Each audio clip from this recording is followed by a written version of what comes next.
up, man? Hey, how's it going, dude? Good. There we go. All right. It's first time using Zoom. Oh yeah.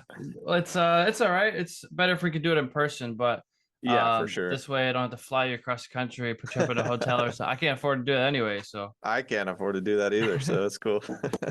so this is the EricSwahnRacing.com podcast number 126 with Tyler Bengford of Apex on Instagram and all that. So thanks for coming on, talking to me for about an hour or so today.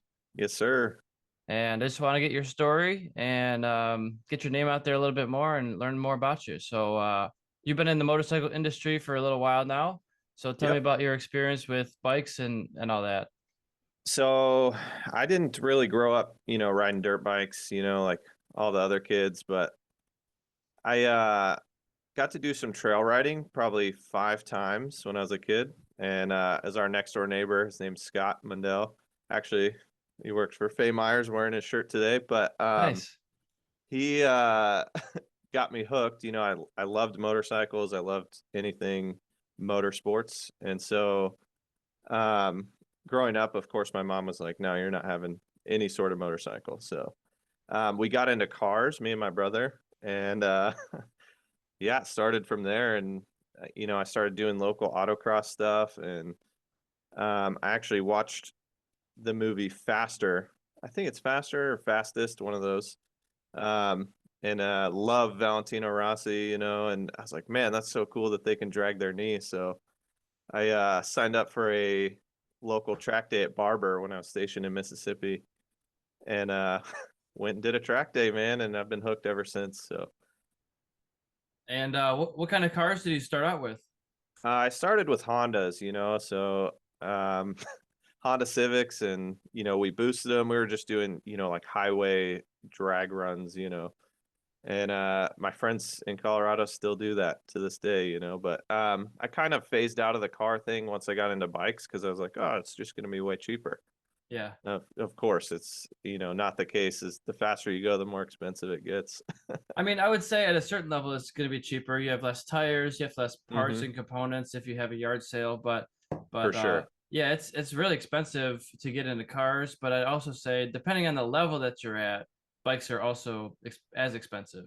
Oh, for sure. And that's the problem is like, I mean, now that I have some sort of track experience and going into cars, if I was to race cars and try to be competitive, it would just be, 2 times the cost. So, and obviously the initial investment is almost as expensive as the bikes, like if you just wanted to race spec Miatas, that's expensive.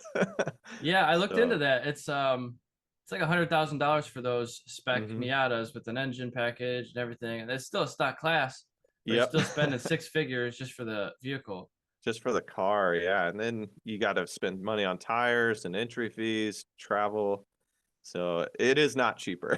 Yeah, bigger trailers, bigger haulers. Because I used to Yep. when I started towing, going to the track with a Pontiac Sunfire. That was Hmm. my tow vehicle, like just a two-door sedan, and Nice. you can do it. It's not ideal. You're not going to be, getting there that quick, but it was capable. At one point, the entire car was packed full of stuff. I have an Hmm. open trailer, and now I'm strapping tires to the roof of the car because there's Oh, nowhere hell else yeah. to put them. I've definitely been there. I had a tow hitch mounted on my Lexus one time, and I had like a little 4x8 utility trailer, and so I'd take that to the track, and same thing, just packing it to the rafters. Yeah. Yeah.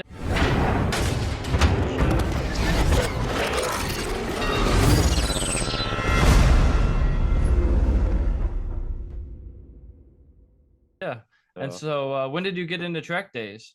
so I did my first track day in 2014, and then I didn't do another one until 2015 because we were driving home from my first track day. Someone broke into our truck and stole all of our gear. Oh So no.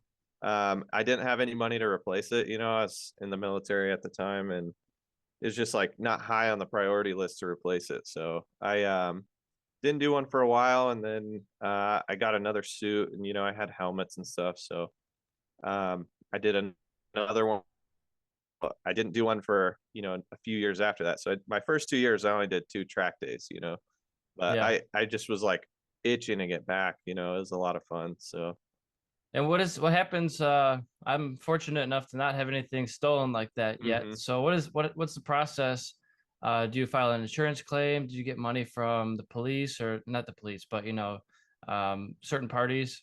So you do file an insurance claim, and at the time I was young and stupid, so I didn't have my own like renter's insurance, which is what would cover that. Hmm. But the guy I was with had homeowner's insurance, so he claimed everything and then just took all the money Oh and never no. gave me any money for any of my stuff. So Uh, yeah, we had a big falling out. I never brought it up to him, but I knew that's what happened. We claimed two, the suits, the helmets, the gloves, like everything, and GoPros, cameras, stands, all of it.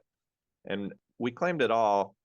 And he came back with a new bike, like a couple months later, because it does take a while to get your um money, like to get paid out from that. And everything is depreciated, so you're not getting like the value that you would get out of it anyways. So that sucked. That took a while to get back. And then, I mean, that's not even the first time I've had all my stuff stolen.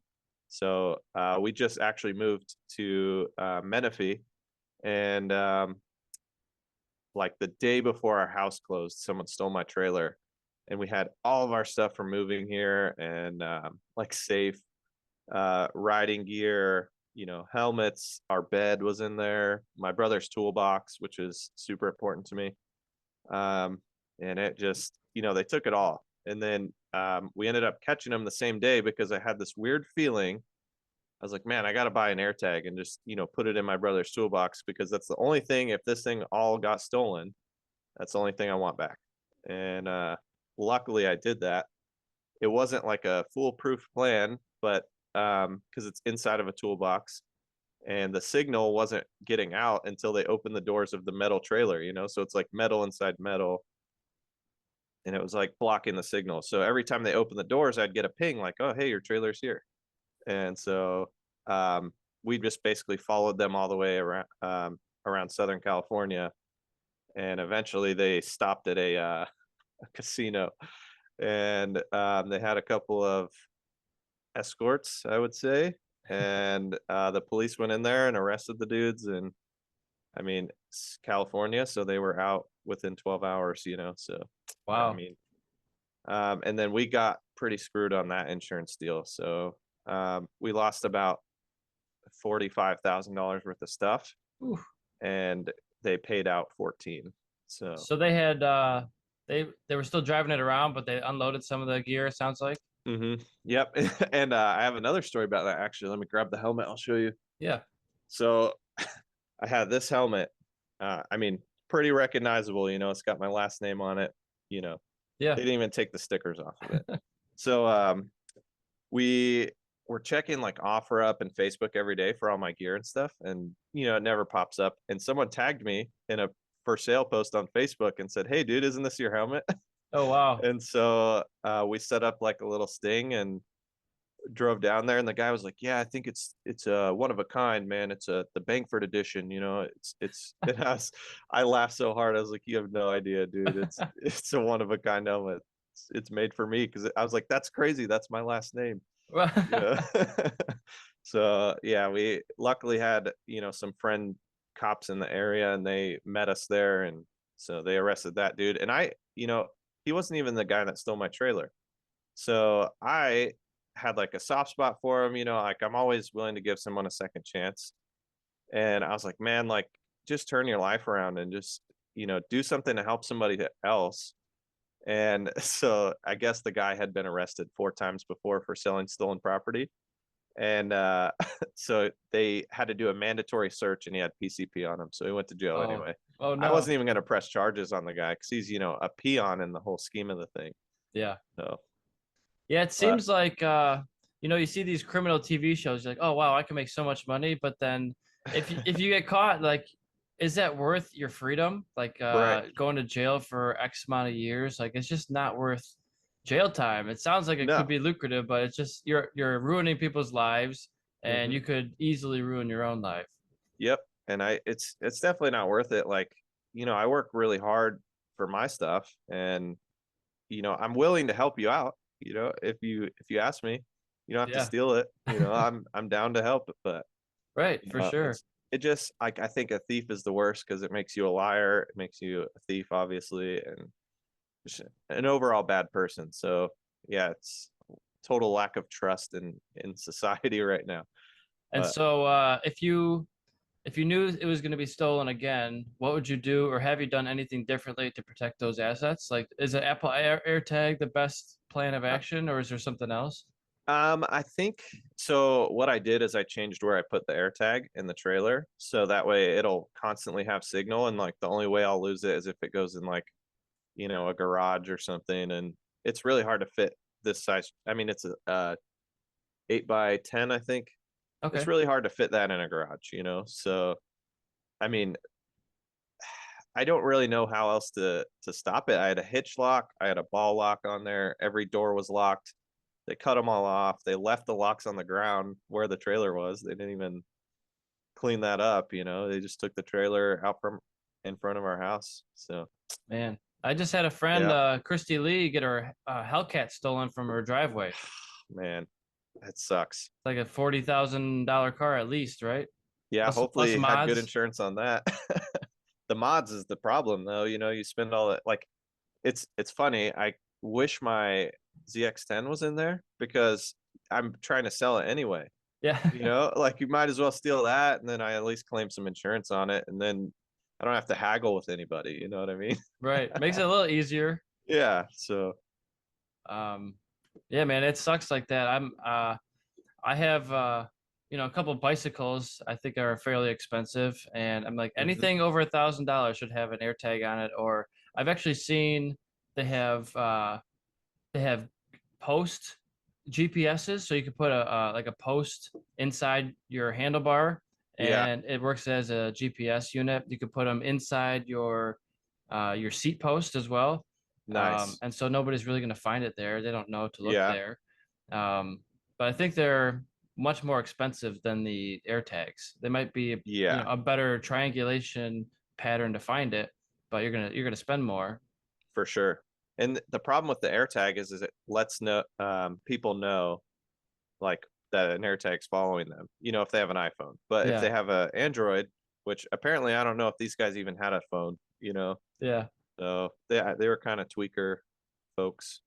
But it's super unfortunate because like I'll help somebody out. You know what I mean? Like said it before. So I just I just don't like when people steal from me. So I was really mad at first, and then I was like, you know what? I'm gonna take a deep breath and see what is left. And I was missing so much stuff, but they cut the GPS out of my suit. Like so I have a Dainese D Air airbag and they like I don't know if the diodes touched and the light turned on and they just assumed it, tweaker status. Oh, GPS, they're following us, So they literally just cut my suit open with a knife and cut the wires out of the light, which I don't even think stops the GPS from working. And it's not like I can track it with that GPS. It's literally for like the track. Right, going around a So racetrack. yeah. So yeah, just dumb and we're just recovering from that and trying to move into the new house, make it our own. So And you're in San Diego area now? yeah, so I'm about probably an hour and a half north of San Diego. I'm probably in between LA and San Diego now. And So what's the general landscape of things look like out there? so we're like not what everyone thinks Southern California is. We're kind of like borderline desert, Okay. So when we first moved in, the first week it was like 116 degrees here. Ooh. So yeah, I mean we race in at Chuckwalla and all that stuff, so it's super hot. We're um not used to it. So yeah, it's not bad. Like the winter, it seems like regular Southern California. The summer, I guess, was like a heat wave and not normal, but it was really hot. I almost regretted buying, but it was good, man. But you It's probably don't have a lawn to mow if it's that hot, desertous it. area. You'd be surprised. We have a lawn, and I have to Oh go yeah. out there in the heat and mow it. Because I'm considering a move in the next 5 weeks or so out to Las Hmm. Vegas, Yeah. and I'm not gonna have to bring a snowblower, and I'm not gonna have to bring a lawnmower. Yep. So it's kind of like the best of both worlds. I mean, it gets It gets pretty darn cold there, actually. I was surprised. It gets to like 30s, 40, high Mhm. 30s, but it was in the 40s and 50s most of the time. I was like, I did not come prepared for this. I thought it was going to be hotter. Oh yeah, I think probably 3 years ago. It was like during my amateur 600 season. We were driving out to Chuckwalla, and it started snowing in Vegas, and I was like, oh man, this is gonna be a brutal trip. Yeah. So, and it snowed the entire drive to Chuckwalla, and then we got to Chuck, and it was like a high of 51 degrees. So I mean, I know you East Coast guys do that, and if it's not 55 or higher, I'm like a little sketched out by the conditions. Yeah. People are like in shorts and t-shirts at 50 degrees in Michigan. Yeah, I know. It's crazy, dude. It's just, I think your body gets acclimated, Hmm. and you just get used to a certain temperature range. I went to Florida a couple years back for a little vacation, Yep. and I did some, it was like yoga on the beach. I was like, oh, that sounds cool. I'll try it out. Yeah. And it was like mid 70s. It was like 70 degrees, and people were in winter coats. I was like, are you Yeah. kidding me right now? That's how it is in Southern California. I was pedaling the other day and I was going up this hill, so it's like warm, I'm sweating. And I see this like couple walk past me. I'm like, dude, it's 68 degrees outside and they're wearing full winter get-ups, Uggs, they got Starbucks in their hand with, Yeah. they're, oh, it's so cold out here and we're just enjoying the winter. But yeah, it is not that bad. I'm from Colorado, so I know cold a little bit, Yeah. but I haven't lived there since 2011, so I'm totally acclimated to Las Vegas, Mississippi, California, everything that's hot. So it sounds So like you've moved your life across the country before. So what is that like? Because I'm planning on doing that. so it's always nerve-wracking at first. You never know like the people that you're going to surround yourself with like the most. You never know if they're going to be good or toxic.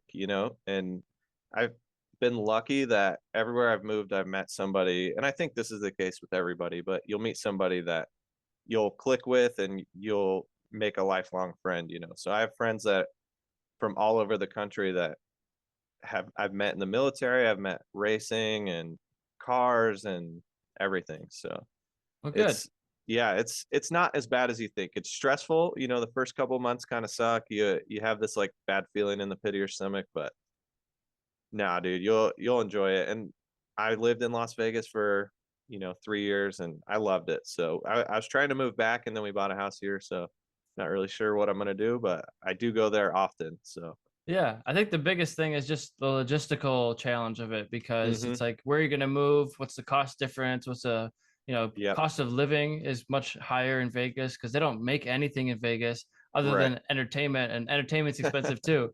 Yeah, So for sure. it's just like I know I'm going to have to be downsizing, so I probably won't need a washer and dryer, Right, and I don't think I'll have a garage. So like, what do I do with all my racing gear? right. Do I get like a storage unit? That kind of thing. hmm So just like a little stressful, but moving down there and unloading your stuff isn't that hard. It's just like finding a place. What's the best hmm place? Can I be close to work? I don't want to drive an hour to For work every sure. day. The You know, logistics suck of moving. That is the worst part. I think I mean I have tons of friends out there if you need some help finding things. And my old roommate actually, Anthony Norton, just moved out there. hmm. So I'm sure he can help you with the logistics of that. Like he's got a pretty good eye for that kind of thing. And yeah, so him and his girlfriend Stacy just moved there, and they're enjoying it, I think. So, but there's so many motorcycle minded people in Vegas, and it's a good community out there for sure. Yeah, I saw a whole horde of bikes go by me one time. It was like 20 some supermotos and scooters and minis Yep. and all Oh going yeah. down the road. I was like, that's sweet. Like I need to get in with those guys. Yep. Yep. What kind of bikes do you have? So I have a 2021 Kawasaki KLX 300 Supermoto. That's Yep. the street legal bike I've been doing track days with too. Nice. Did one motard race with it, and I also have a 2008 Kawasaki Ninja ZX6R. That's my race bike, not street legal. Nice. Heck yeah, that's awesome, man. So just the two there, and then I got a Trek Madone road bike at Oh yeah. 3.1. Yep. I have a Trek VRX 200, which was from year 2000. That was my first Yeah. mountain bike, race bike with the Y frame. And then Yep. I have a Trek Top Fuel 8 with the full Nice. suspension. So that's also Yeah. another race bike of mine. And I got a unicycle, which I can't really ride. I was For gonna like 30 say, do you race bucks. that thing too, or I what? would love to get better at the unicycling. It's just it's very difficult. They say it takes like 40 hours of practice to learn how to ride a unicycle. Oh, I bet. And even with all the riding I've done, I'm like, you're probably right. I'm at like hour 3 right now, and I haven't picked it up in 6 months or something like that. So I Oh used yeah, to, then you restart. yeah. Then you got to start from scratch. It seems obvious, but it's like you have 360 degrees of failure at all times that you could fall Yeah, over. for But sure. I do see guys very rarely, but you see like a couple unicyclists going down the mountain bike trail. I'm like, damn, that's intense. How the hell are you doing that one? How do they Can't even do stop? it. I can't even do it on flat ground. Right? Yeah, that's crazy. Yeah, that'd be pretty gnarly to fall on that thing. See, like, I mean, at least with handlebars, you can hold on till the end, and you're Yeah. just gonna tumble. But you have nothing to grab onto if you fall off a unicycle. Well, you do have the one handle like right between your legs. There's a little Oh, handle to right. hang up. That's it. Yeah. There's nothing else. Oh, that's so sketchy. Yeah, that's not for me. I would like to say that I'm coordinated, but I'm not, dude. I trip over things, I run into stuff, and it's amazing that I've made it this far riding motorcycles. So You fall up the stairs when you're going up quick. I'm not that bad. I've fallen down the stairs and I broke my foot one time doing that. Oh So I no. fell down and my foot kind of got stuck underneath me and I like hit every stair on the way down and Ah, yeah, so my mom made me walk to school for like a week after really? that. Yeah, she's like, "Oh, you're fine," and I was like, "I'm pretty sure I broke my foot." She's like, "Okay." So, after a week of walking to school, I was basically hopping to Mm. school. And we had a trampoline. I didn't play on that. And she's like, "Okay, that's when I knew something was wrong." So she took me and got some x-rays. She's a nurse, so it was pretty easy access. We went in there, got the x-ray done, and she's like, "Oh, sure shit, he broke his foot." Wow. Doesn't So take much sometimes. no, yeah, it was not cool, man. The dogs just, they were running down the stairs and it was just kind of like a cramped area. And like I missed the first step and they hit me on my first miss and it was just all over from there. I was Uh, downhill. So yeah, it was brutal. yeah, brakes are weird things. Sometimes you don't know if it's broken or if it's a ligament or if it's Hmm. tendon. Um, it's just you don't really know until you get it looked at. Yep, exactly. Well, sometimes I Yeah. so I crashed at Utah and I broke my previous collarbone literally the month before. So I broke the left one in this crash at Utah and I'm like hobbling around. I was like, "Oh, my shoulder kind of hurts really bad," and so I go to the medical and the lady's like feeling it. She's like, "I don't think you broke your collarbone. I think you're good." And so we stayed at the hotel that night and like we got in the pool and the pool like relieves all the pressure.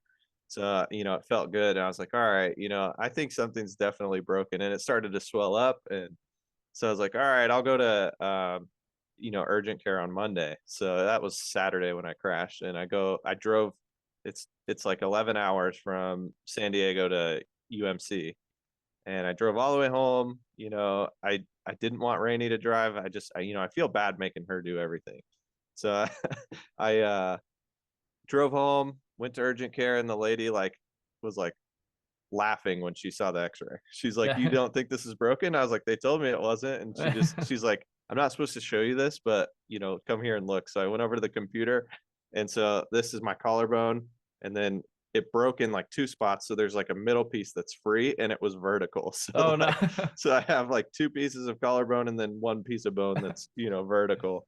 Oh And man. yeah, so she was like, "Yeah, it's I don't think you'll need surgery though." So I go to the surgeon. The surgeon's like, yeah, I don't think you'll need surgery." I was like, "Yeah, but I want it, because I did it on the other one and it was like super fast recovery. Like Hmm. in a week, you're like, okay, I'm good to go." Oh wow. So yeah, the collarbone surgery, I can't recommend it enough. Obviously, you need a good surgeon for it, but I went into this collarbone surgery, my left one that I broke at Utah, and the guy went to pick my bone up, the middle one, and set it, and it crumbled into like six pieces. So he had to put it back together. Like the surgery is supposed to be 2 hours, and it ended up being like 4. Oh wow. So he was like gluing my bone back together, Do you got And to pay then for that overtime? no, I didn't. It was my insurance, luckily. So Uh, yeah, it was I luckily, I mean, I can't recommend good insurance enough. Obviously it's really expensive, but like you don't want to be dealing with that out of pocket because I got the bill and obviously, it shows what my insurance is paying versus like what I paid. So I paid my deductible, which was high.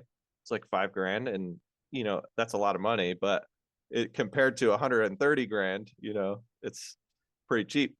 it would just bankrupt most people, Yeah, exactly. or they I just mean, wouldn't have it done, yeah, I mean, I can't imagine living with that for 6 weeks, and you have to be in a sling. And I mean, you're supposed to be in a sling anyway after the surgery, but I didn't really. I wore it for like a day, and yes, probably the surgeons are like losing their minds right now. Like, you idiot. I think there's definitely something to be said. Obviously, we're not doctors. We can't Right. advise you with anything, but my personal opinion is like I've had injuries where they said you must keep the cast on or this there's like a removable cast. I could take it Right. on, put it off. And I didn't really wear it too often. I wanted to keep my hand from atrophying. Yeah. It was a thumb issue, and they said 99% of people who have your injury need surgery. I'm like, I'm not getting the surgery, and so I came back a couple weeks later to get a checkup, and he's like, "Which hand is it?"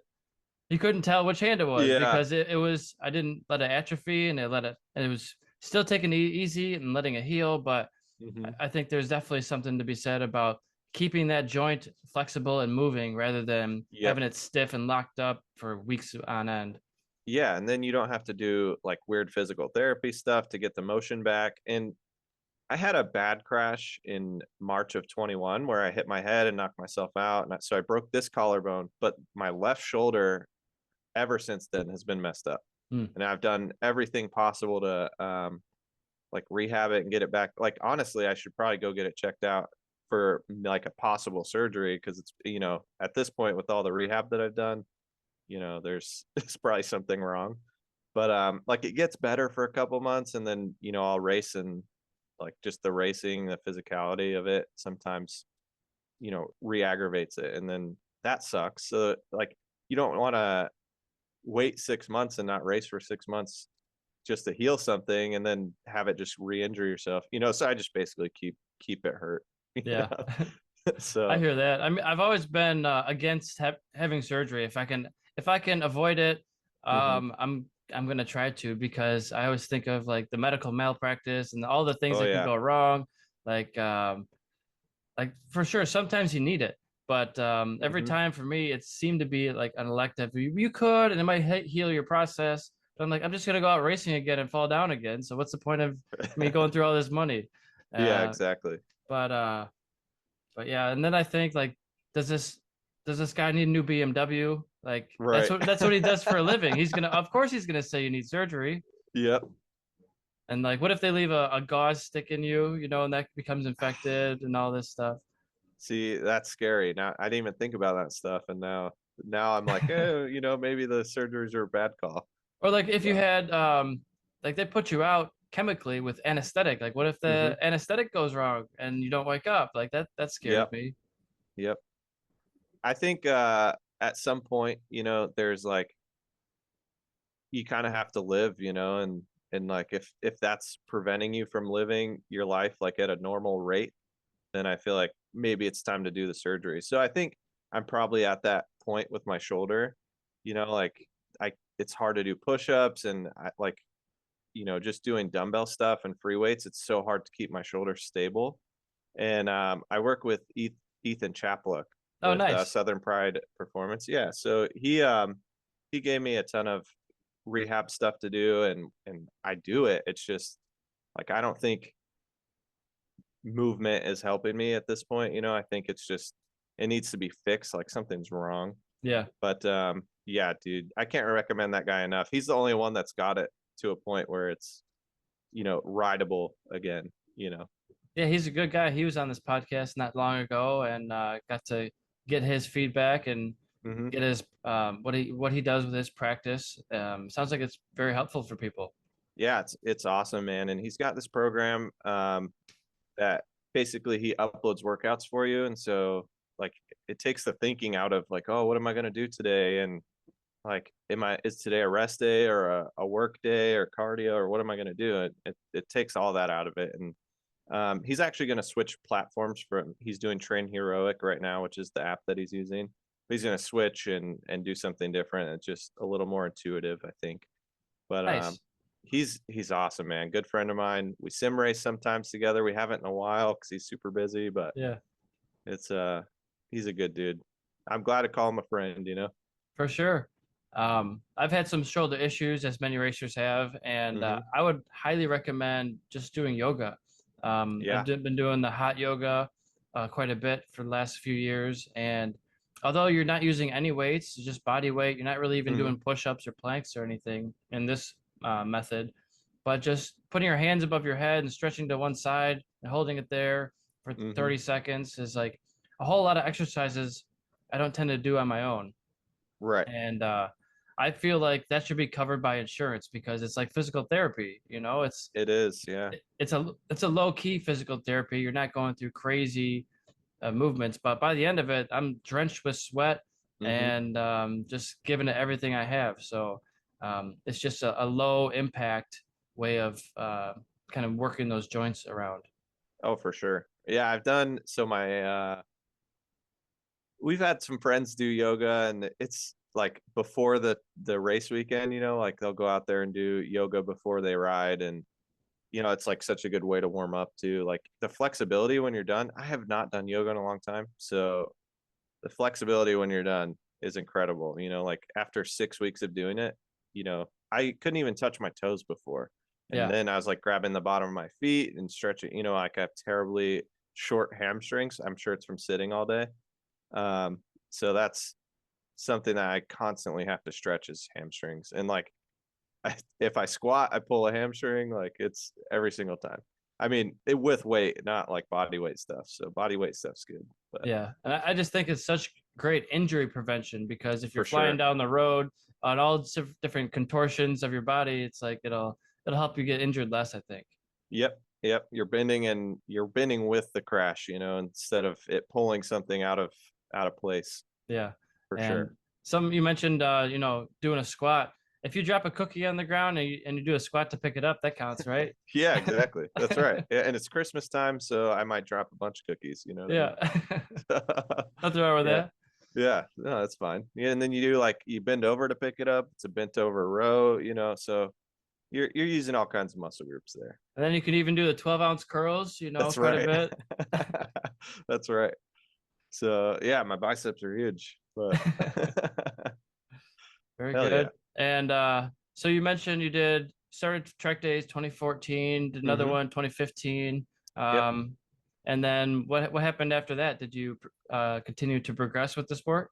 Yeah. So in 2017, I moved to Vegas, and I did a couple of track days with people that I had met early on. A couple of them were military, and so it's just kind of easy to link up that way. And you have to do these basic riders courses to be able to ride on base. Hmm. And it's basically like the MSF course, you Yeah. know, same exact thing. And you meet people doing that, and then you just do some track days in Vegas. So I probably did um, 2 or 3 track days at Spring Mountain with friends, and at that point, I had uh, another roommate move in, and she was like linked in with the California Superbike School to do corner working. Yeah. So I started doing that, and yeah, like you get a ride for free. So there's nothing better, you know, than seat time when you're first starting out, especially. So I spent it like every single time they offered, you know, a time to ride, I would sign up, and I'd corner work, and I haven't done it in a long time, but so I have so much other like riding opportunities now that it's overwhelming at this point. But a they helped me out a lot. I met a lot of good friends over there, and after that, I met my friend Rich from Apex Assassins, and he asked me if I wanted to do like some staff riding for him, basically like a control rider, and you know, keeping the track safe. And I was like, of course, you know, I'd love to help you out. So I've been doing that since he started in, I think it's 2017 is when we started, did our first track day. And it snowed at Streets of Willow. Yeah. So I've been doing that ever since. This year I've taken kind of a hiatus just because like with racing and like just my mentality, I feel like if I am control riding, it's really hard to keep your speed. So you're slowing down to ride with other people, which it's fine. It's not a big deal, but it's really hard to flip that switch for me. And I think a lot of people, but some are just able to like, okay, I can control ride. The next session I'm at full race pace. For me, it's hard to flip that switch and like I feel like I'm at race pace, but then I look at the lap times. And I'm like, dang, I'm 2 seconds slower than what I'm doing when I'm racing. So Yeah, you get into bad habits if you're going like 20% of your pace in for sure. fifth group of novice, right? Yeah, exactly. So, and that makes it difficult. I also started this year my own coaching business. So, people hired me to do some one-on-one stuff, and I basically take what I learned from like I've gotten some coaching from Josh Hayes and Jason Pridmore, and of course all my experience throughout the years as well. But I just want to help newer riders, but riding with them doesn't necessarily help me. It helps me like my eye for what's wrong or what they're doing wrong, but it doesn't necessarily help pace, and technique is really hard when you're, especially like my only bike to coach on is my race bike. Mhm. So it's really hard to coach somebody when you're doing, 50 seconds a lap slower and the bike is set up to go that much faster. Like the springs are much stiffer than they should be at that pace anyways, and it's just a much harder bike to ride. So I don't want to say it's less fun, but it's a different challenge for sure. Yeah, and if you're helping other people, get faster, they're not plateauing. Hopefully, they're Hmm. crashing less Yeah. and tend to stay in the sport longer if they're having more fun. And Yep. their other friends see them like having fun instead of fixing their bike all the time. That's Hmm. a plus. For sure. Yeah, keeping people off the pavement, it was like one of my big reasons for doing it. And I think Well, their body off the pavement, tires on the pavement. exactly, yeah. We like to keep rubber side down, body off the pavement, and just having fun really is like um the big thing. I think it's so easy to get wrapped up in like taking racing so seriously that you're mad at yourself when you don't do well. And I'm like kind of at that point right now where I'm like, dude, I can just do so much better. I've done better already. Like, why am I not doing it now?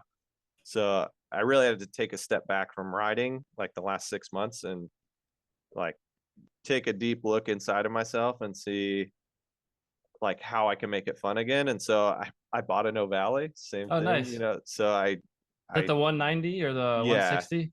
yeah, it's the 190. I'm way too big for the thing. I'm 6'2", 230 pounds. Like it's it's insane how big I am on that. But it's a blast, man. Me and a few of my friends have O'Valleys, and like it's just the easiest bike to go mess around on. Like you can go past each other, and if you crash it, like who cares? Like you're going 30 miles an hour. Is it So pretty it's crashable? Is it crash well? yeah. So there's a lot of companies that make like good crash equipment, but like the tail is what gets messed up the Hmm. most. So they put like little sliders on the tail, and like on the axles they have little axle sliders, and the bars don't typically break. They bend really well. Yeah. Well, So it's not that heavy of a motorcycle to break yeah, or crack a exactly. bar. Yeah. So it's I luckily have not crashed that thing. But my friends have, and I've been following my friend Chad Lewin when he high sided it, and he was like dragging his elbow on the curb and then high sided, and he's like sitting up on his hands and knees, just like, what the heck just happened? I So, mean, I've high sided a bicycle. You can high side anything. oh yeah, for sure. All it takes is to lose the rear with a little bit of power, and that's it, dude. Yeah. Sometimes, I mean, even off the power, it's not hard to do sometimes. You can crash it a million ways. That's right. I mean, if it has wheels, I've probably crashed one before, so it's it's part of my life, I guess. Yeah. The ground is hard, but as long as you're wearing Yeah. the gear, I haven't had any single cut or abrasion on my skin from all the crashes I've had because I've always been at the track when I've crashed, pretty much. Yep. and you just might get a little bruise or maybe broken or sprained, but no cuts, no Right. blood. Yeah.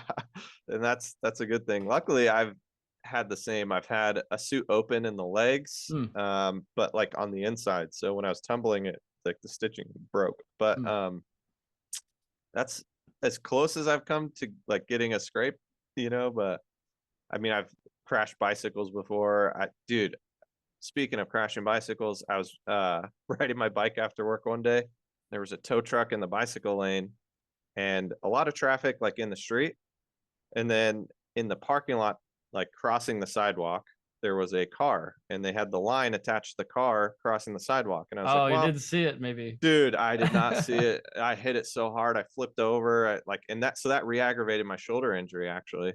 Um, oh man, it sucked so bad. And then the guy was like, I have my lights on. I don't know what to do. I was like, dude, you didn't have a cone out or anything across the sidewalk. Like taking the risk to go in traffic doesn't make any sense. So I was going to go on the sidewalk and it's blocked by a wire that's, 3 feet high. Yeah, you And weren't it paying like just, attention for.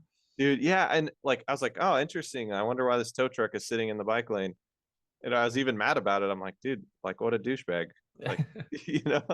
And so I went over to get on the sidewalk and bam, hit the line. And then Ah, yeah, so re-aggravating my shoulder injury. Luckily, I think racing helped me with able to stop. I was kind of like backing it in almost, hitting the wire, and so I just flipped.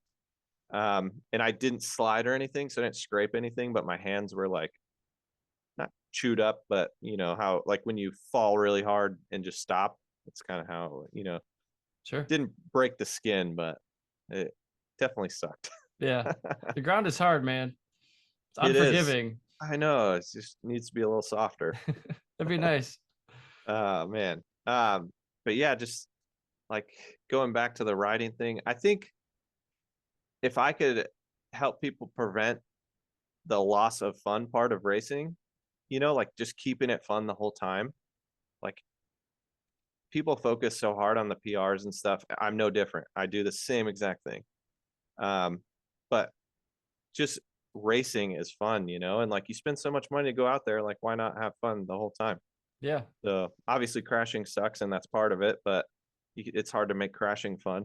right. But I think if I can just help people learn from my mistakes, that's what I want from riding. And I Sure. just love the sport. So I love spreading it. Like, I try to get people off the streets because it's super dangerous. And I mean, one of my buddies actually, really good rider, expert racer. He just got in an accident the other day. Someone cut him off, and lane splitting is legal here. So, I mean, most of the time there people are looking, but sometimes people just change lanes in front of you. Yeah. And, like there's nothing you can do at a certain point. Like all the skill in the world, you can only break so much. I think of it like this. I mean, you go to the track sometimes, and these people who have dedicated track bikes, who have probably done a dozen track days, Hmm. still sometimes don't know exactly what's going on. And Yeah. then you go to the street world where people don't even care about driving in the first place or try to Yep. get better, and you're driving a foot away from them. Yep. You're just taking your own life into their hands Yep. because they're not looking behind them. They're not turning their head. They're not even Yep. using their mirrors or their signals. And half So, of them are on their cell phone anyway, yeah, so you know? they're not even looking at the road in the first place. Exactly. It's So, just nuts. I mean, I'm for lane splitting. We don't have it in Michigan, but I would mhm. probably do it a little bit more, but not at 30, 40 miles faster than they're going. Right. It has to be like 15 miles an hour, so it gives you time to react, Yeah. but you're still passing traffic. You're not sitting in anybody's blind spots. But it's so dangerous, man. Like people run red lights. I mean, I don't trust anybody anyway. I'll still check, even though our light's green. I'll still like just do the double take. Um, and like I've heard of people just the light turns green, they start to creep across, and the light's been red for this other person for 10, 15 seconds, and they're going 20 over the speed limit anyway, and you creep out in the intersection, get T-boned. So it's and people making left turns like they don't see the bikes, and It's just you don't have any of that at the racetrack. Like obviously it's a dangerous sport and people, like they look at, oh, you're just racing and you're adding all this risk and it's like, yeah, but if I like outbreak myself and I run off into the desert, I'm going to go out, in some sand and if I do fall over, I'm going to be in sand. Yeah. But like I'm not going to hit a lamp, or a street light, Or a house, maybe. guardrail, yeah, house, another car, so like everyone's going the same direction. Hopefully. Yeah, exactly. I mean, there has been some cases, but luckily you get them stopped before they head out hot pit the wrong direction. But For sure. But yeah, and then everybody's all wearing gear. It's mandatory. Like somebody yep, asked me, like they had no idea about it. Like, what do you wear? Do you wear a helmet on the racetrack? Like, yeah, of nope. course. Yeah, it's a mandatory. Like, we wouldn't do this if we didn't wear gear.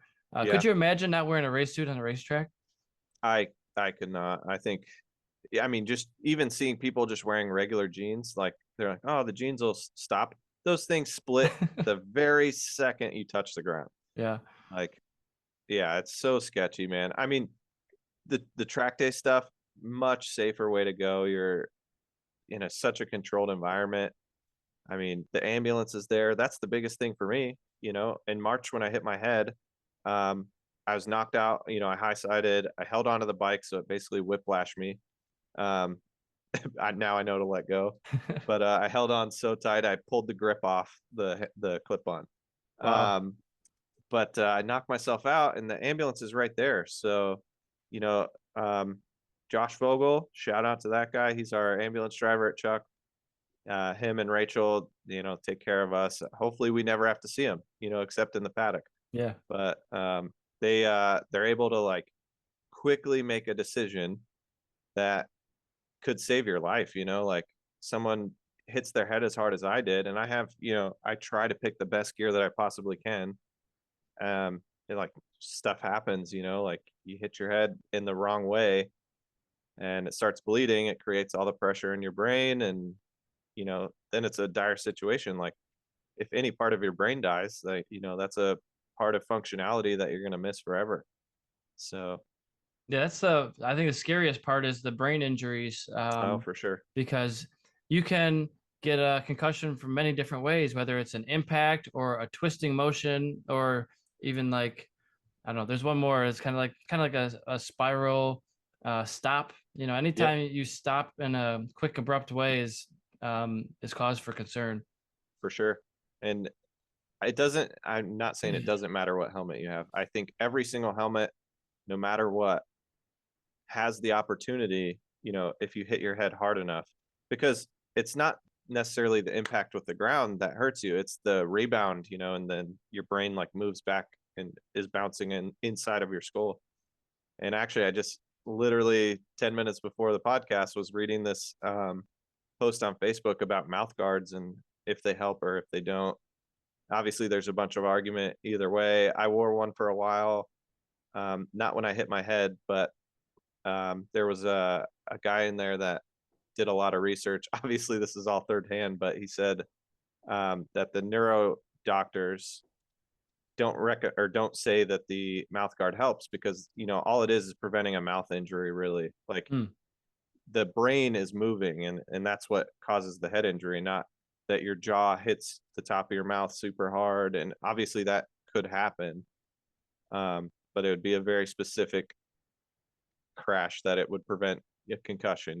So I Man, don't know if it works. I tried to wear it. My mouth was super dry, so I stopped doing that. But I know that I know I played soccer and hockey and contact mhm. sports for a long time, and it's mandatory in high school hockey to wear a mouth guard Yep, because they think it helps with concussions. yep, So I guess the same thing would kind of apply. Although you're getting hit in the face a lot more in the head playing hockey, yeah, I'd say way more than motorcycle racing. right, But I know Patricia Fernandez, I think Corey West yep. wear them. I think That's it's actually whose post it was. yeah, I think it's Chaz Davis wears them. Yep. And I talked about it years ago. Like, if you could do anything to help a head injury, you should do that. Because I went through Hmm. speech therapy with one of my crashes and after a back concussion, and it was more for like preventative care and making sure I was Right. good. But yeah, right after the crash, like I was having trouble speaking a little bit. Like Yeah. I would say like the table is on the chair, and I meant to say like I wanted to go to the fridge. Like completely different words. I was like, what the hell is happening here? Like Yeah. I knew what I was saying was not the right thing. And they're like, okay, we need to check this out a little bit more, Right. and I did the whole lumosity thing for Yep. maybe a couple of years, and now I have 126 podcast episodes, and I can speak Yep. just fine. Sometimes I stutter, but that's it's normal. And yeah, I think anything you can do to prevent brain injuries, whether it's hmm a mouth guard or a better helmet, a better fitting helmet for your head shape, is Yep. definitely worth it. I've never worn a helmet, never worn a mouth guard while wearing a motorcycle helmet, but Yeah. I think it could be beneficial. I think there's no harm in doing it, you know? So I'm not saying do or don't wear one, but honestly, there's like, what's it going to hurt you to wear one other than, Yeah. oh, your mouth's dry, which is what I complain about. Well, it But might be uncomfortable, right? Getting used to yeah, it might be uncomfortable, but yep. um, I think I used to notice that my mouth was getting dry because I had my mouth open too long, and I Yep. was getting all that airflow through your helmet. It's like drying out Yeah. my mouth even faster. Like shut my damn mouth. It's like sandpaper in there. Yeah, Yeah. Oh, it's brutal. That's the worst thing ever. You're trying to ride and you're like, I you was know, mouth breathing. Yeah, yeah. I do that anyway because I'm out of shape. I'm like racing and I'm like breathing out of my mouth, and then I'm going down the straightaway. I'm like, wait a minute, I can yeah, breathe out of my nose too. yeah.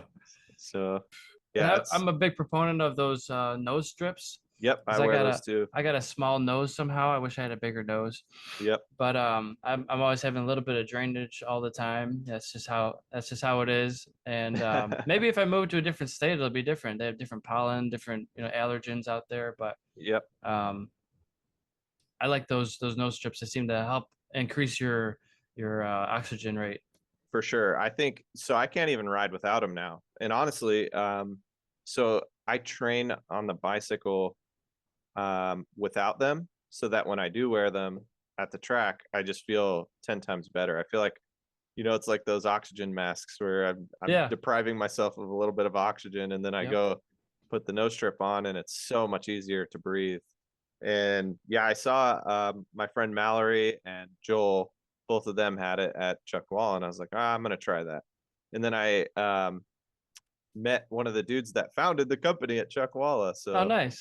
yeah, I think it's Frankie. He rides the Super Hooligans class, I think, and Frankie maybe the Babushka.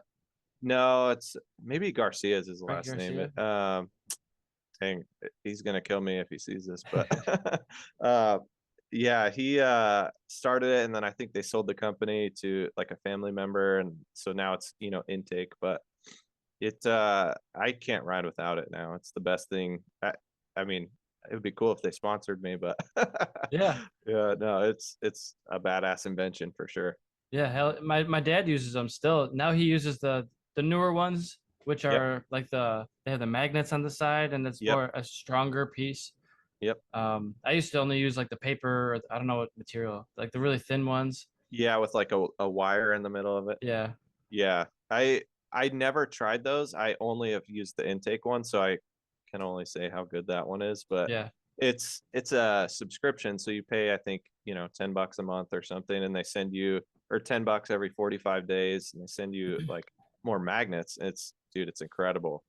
Yeah, it's the best thing ever. But like going with the whole mouth guard thing, I have so much stuff going on with my face that it's so close. I have 10 things to remember before I go out for a race. I'm like, all right, I have to do an energy gel. I have yeah. to do my nose strips. I have to do my mouth guard if I wear one. And honestly, I haven't worn one in probably a year now. But I think, yeah, I just have so much stuff to remember that I was like, I got to cut some of this out, or I'm gonna have to start my racing 2 days prior. You need a checklist or like a Yeah, handler. exactly. That's right. I know my fiance is the handler now. She's racing, so she's yeah, she's killing it. So Nice. yeah, So what's she's that like? What's that been like watching her progress through the sport? so it's funny. She didn't even want to race when we met. She got her race license before me actually, and just with some friends, and never really raced. And now she's an expert 600 chick, like killing it. She had a little oopsie last weekend. Just had her engine rebuilt. So she rebuilt her engine, and then I think a fuel pump clogged and fried a couple pistons. So it didn't get enough fuel, so it ran super lean. And then so she had it rebuilt again, and then went out and had a little mechanical crash. I say little, but the bike's like the whole top half of it needs to be rebuilt. So subframe, tank, Just minor maybe things. yeah, it's like half the cost of the bike. Uh, So at least now it's a R6, like the 08 to 16, that version. yeah. But if you replace the subframe and the fairing stay, you can do the new body style and the tank. You have to do the new tank also. So I think we're looking into that. But it's been awesome to watch her progress. Like she'll go out and she'll do like a 53 at Chuckwalla, and she's like, oh man, I could have gone faster. The best part of that whole thing is she does a 53, which is, so when I was an amateur on a 600, I did a 52.9. So she's 1/10 off of like my fastest lap ever on a 600, and she's like barely raced in her life. That's awesome. And so she's in the last corner or whatever, and she throws her hands up and she's like shaking her head, like if she would have tucked, she would have beat my lap, but she just like was mad before she even finished the lap. She's like, oh, I screwed it up. And then she comes in, I'm like, oh, you did a 53.0. And she's like, what? She's stoked. So yeah, she does really well. Like when the bike's been working, it's just unfortunate that she had a motor blow up at Laguna, and so it's been kind of a headache since, but that was this summer. But she was leading the race at Laguna, or maybe in second, but I think she was leading at one point. And then the motor blew up like halfway through. It was such a bummer. The bike died on the straightaway, and so I was like on hot pit looking, and we're like yelling across the track to each other, and she's like, I think it blew up. I was like, what? As bikes are going by. So yeah, it's been awesome, man. She's a great rider, and she's so smooth. Like I consider myself a smooth rider, like almost to the point of like a detriment of speed. Like I could go faster if I was a little more aggressive, but she is incredibly smooth. She hits like knee over the curbing. Like it's amazing. She's a great rider. So nice. Well, I think you can be smooth in certain areas, but you can also be aggressive in other areas. So it's just trying to find that balance between when you can be super aggressive and when you just can't be.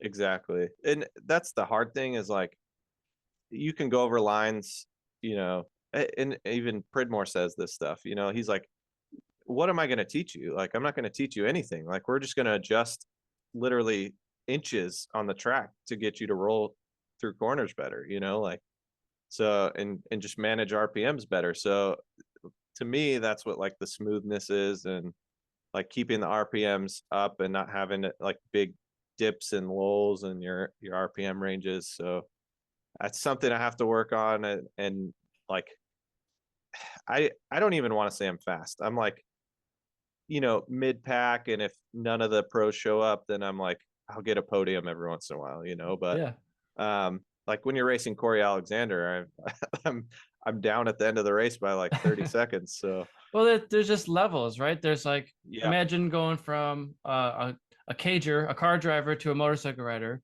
on the street. Now you go from street riding to like someone who's done a couple of MSF courses. Then you go from like MSF course to a novice track day. Then you got intermediate track day. Then you got advanced track day. And then you got like novice racing, expert racing. And each one of these is like its own major, huge step. And then you get into pro racing and international competition and the world competition. Right. And it's like there's just so many different levels where you're probably faster than 99% of all the riders in the world, but you're still like, oh, there's still like 5 people faster than me at this track. Like, oh, damn it. I know. That's the hard thing too, is like, you'll be riding with friends and you're competitive with, your close friends and teammates. And then they take this huge step, and, now there's all of a sudden they're 2 seconds a lap faster than you've ever gone, and that's such a hard pill to swallow when we started racing at the same time, so like, it's a really it's a hit to the confidence when you're like, why am I not doing that? What am I not doing that they are doing? Or vice versa. What are they not doing that I'm doing? It could be And so, something mental. It could be something yep. physical, like training wise that they did months ago that you can't see, Hmm. Yep.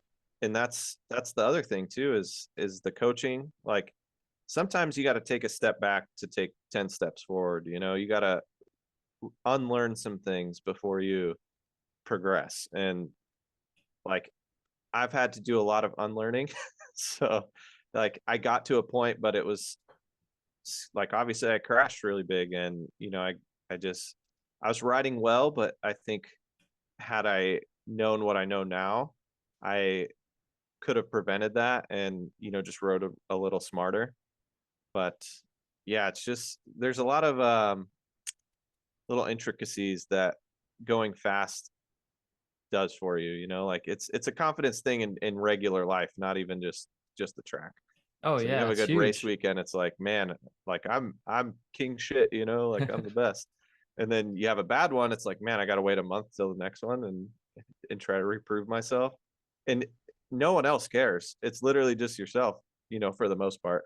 Some people see it and see your results and they're like, man, you did so good. And you're like, really? Because I got fourth and I was like 18 seconds off the podium, like, Yeah. and they're like, yeah, but look who's in front of you. It's like, well, if you say it that way, it makes you feel really good. You're like, okay, if I'm only losing, you know, a second a lap or 2 seconds a lap to people that are winning national races, I think that's okay. Yeah, that's So damn good, man. So it's all about, what you want to achieve and where you want to be. And as a racer, you always want more. It's never like 100%. finished, right? It's never enough. But like when you mentioned she never your wife or fiance, Hmm. girlfriend, she never wanted to race. Yep. And I never wanted to race either, believe it or not.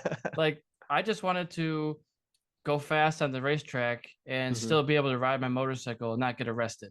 That was the Yeah. whole point of me going to the racetrack. And then I was like, oh wow, I guess I'm kind of good at this. I was already passing people who were racing at track Yep. days. So I'm like, well, Yep. why don't I just go racing? See what that's all about. Right. And maybe I'll go faster. Maybe I'll learn something. Maybe this could be a new sport for me. And Yep. so I would say to anybody who's still watching this, like, please just go to a racetrack and try it out if you like riding motorcycles. You never have to race. Nobody's ever going to force you Yep. or badger you to do it. It was just like at a certain point, you realize that you do have a good skill set that you can maybe go down that road a little farther and see where it takes you. Yep. And I think, the community as a whole is so supportive of everybody starting out, especially like they love seeing you get into the sport and like the smile on your face when you first drag your knee and then Yeah. you drag your second knee and then oh man, I met this goal. Like we love that. I love seeing that. And that's why I still control ride, like because if it came to, money, and sometimes it's not the most glamorous thing, you're just riding in circles at not your fastest pace, but like someone comes in the pit and they're like, you showed me a line here, and now I'm so much more comfortable through there, and I just really appreciate you. I love that. That's like why we still do it. Yeah. So, and no one's judging you. Like we all were there at one point. And like you even think about like if Corey Alexander was watching me ride, which he has before because he's coaching with Pridmore. So if he was watching me ride, he's not judging me. He's like, oh, you can just fix a couple things. And that's the way I look at it too, is you can just change little things to help you out in the long run to be safer and faster. Yeah, I mean, unless it's like your best friend, no one's out there making fun of you. Like, no one Right. is gonna like, oh, haha, he's slow. Like, no one Yep. cares. Like, everybody's at their own level. Everybody has their own goals that they want to achieve. Some people, like I said, never want to race. Some people want to be the Mm-hmm. fastest person on the continent. Yep. It's all different. Yep, for sure. And you're saying like, oh, we don't make fun of people for being slow, but I'd like to make fun of Anthony Norton for being slow, if he's still watching this thing. So this will make him listen to the whole thing now. So I'm gonna tell him it's towards the end I made fun of you. So Perfect. He's got a shout out at 104 or so. yeah, there we go. Heck yeah. And you know, I've becoming a coach last year and hopefully going to be coaching full time for cars and motorcycles coming up in the next few months. And Yep. so I wanted to ask you, because you're a coach, Hmm. um, what do you think about the student surpassing the master? Because that's going to happen at some point. It will happen. And honestly, it hasn't happened yet to where someone I've coached, because I'm still relatively new to it. But it hasn't happened yet somewhere or someone I've coached passes me as far as like lap times or in a race, really. It's but like a lot of the people I coach are still amateurs. And so maybe next year, like they'll be, coming up through the ranks and I'll get whooped one of these times, But there are a lot of people that I've coached that are now faster than what I did on a 600. So my buddy Matt, I coached him a few times, and the guy got an Aprilia, and he's going as fast as I did, almost on an Aprilia RS 660 than I did on a 600. Yeah. So, and he's learning. Had a couple of crashes, but like you're never gonna learn if you don't hit the limit at some point. You got to find it and then figure out how to move the limit and move the goalpost for yourself. So I think when it happens, it's gonna be a really humbling experience. But I for sure I'll be happy for whoever does it. It's gonna be awesome, man. That'll be maybe the time to hang it up after that happens.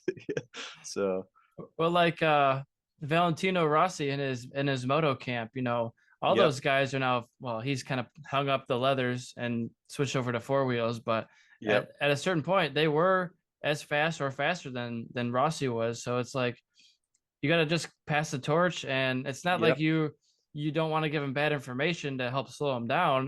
You right, want to give him as much as possible so we can both elevate ourselves, and we can for both sure.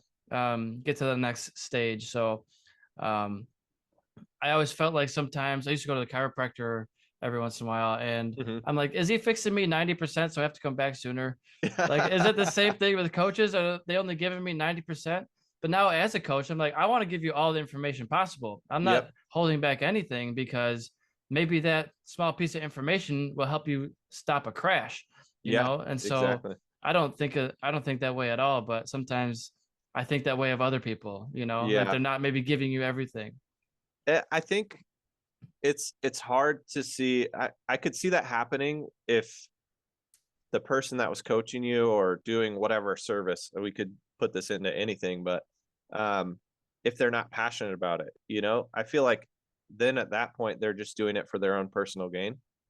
And so if they're passionate about it, they want to spread the word, and like it's kind of cool to see your protege go out and win a race, Yeah. like so like I can only imagine how Pridmore feels, because he's at that point now where Corey and Mikey are giving him hell at Chuckwalla, and Jay did do a race with us, and I don't know if he pulled off, I can't remember, but that was the weekend I hit my head, Mm. and so there's a little fuzzy there, but yeah, I think he still is able to find things that people can improve on, even if they're faster than him. Like Yeah. if you watch the Moto America broadcasts, he's able to pick out, and I do the same thing. I pick out like, oh man, they, turned in 2 feet too early there. And so they're not on the gas. The guy behind them turned 2 feet later and is on the gas, for an additional 10 more feet before they're even. So you can see Pridmore. He's thinking about the coaching, even if he's not. He's doing the broadcast stuff. But it's nice to have somebody that is looking at that all the time, and it's even more nice to have them as a friend, because you can just shoot them a text and be like, hey man, like this is what I'm going through.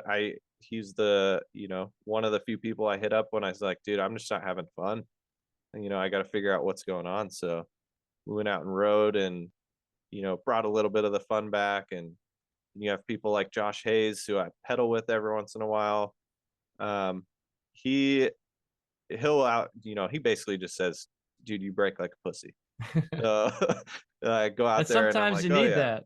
yeah, exactly. I need the friendly bullying, you know what I mean? Because then in the back of my head, I'm like, they're just gonna judge me for every corner entry I'm doing.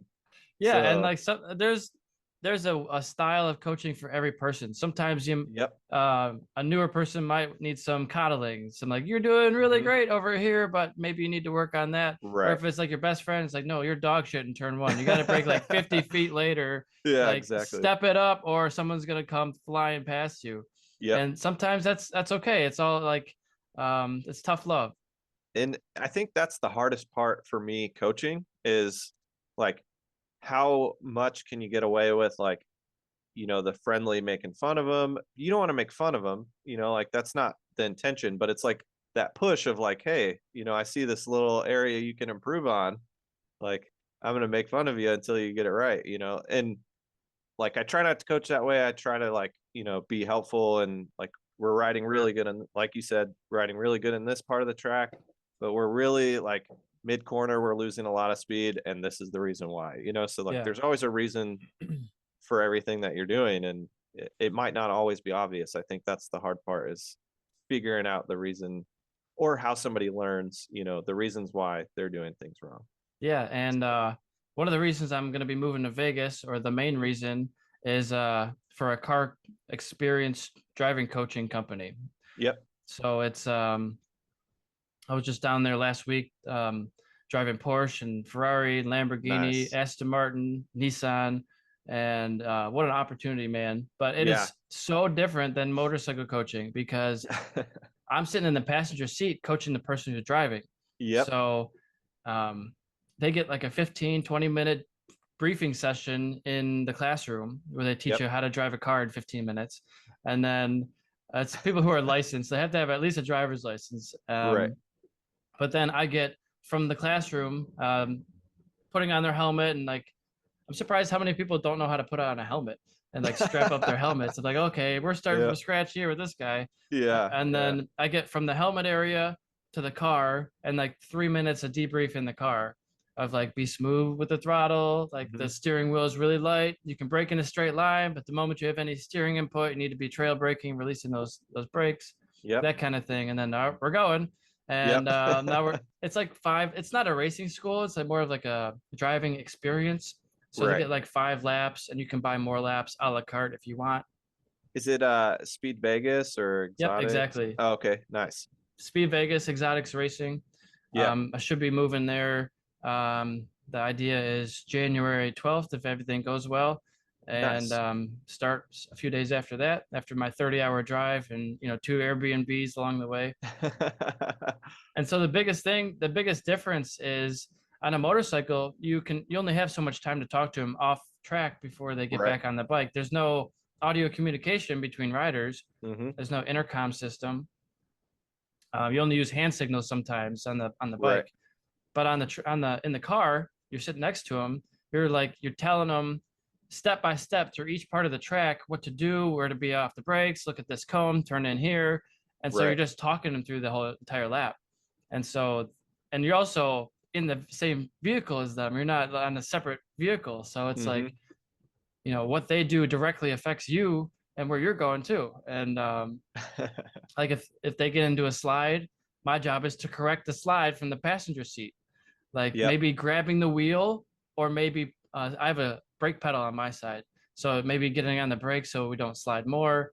But it's just it's a little nerve-wracking sometimes, like being in the Hmm. car with these people who really don't know what they're doing. They want to go fast, and Yeah. they've never been on a racetrack before. So it's like, okay, let's please take it easy the first couple laps. Let's warm up Hmm. the tires, warm up yourself, get acclimated with the track surface. Which way are we going? You Yep. know, Yeah. and like there have been times where there was a group of Japanese clients who came in and a big work event for them, Yep. speaking almost zero English. So Oh man. so it's like, well, how the hell am I supposed to do that now? I'm talking it through the lab. They don't understand what I'm saying. Yeah. So I'm just using hand signals and pointing, curbing, tight, tight, tight, Yeah. get, Yeah. or I use hand signals for braking. I say like brake, brake, brake. You see my hand over here, brake, Yeah. and then slowly start to release those brakes, so you can kind of do Yep. that, but man, it's difficult. It's a challenge, but I'm up for the challenge. Hell yeah, that's awesome, dude. I think that is I think it would be easier to coach in a car almost just because you're able to communicate, Yeah. The with the riding, most, if not all rider coaches that I know do it with video, so you'll do 2 laps in front of them, they'll follow you, and then you let them pass, and then you follow them for the rest of the session.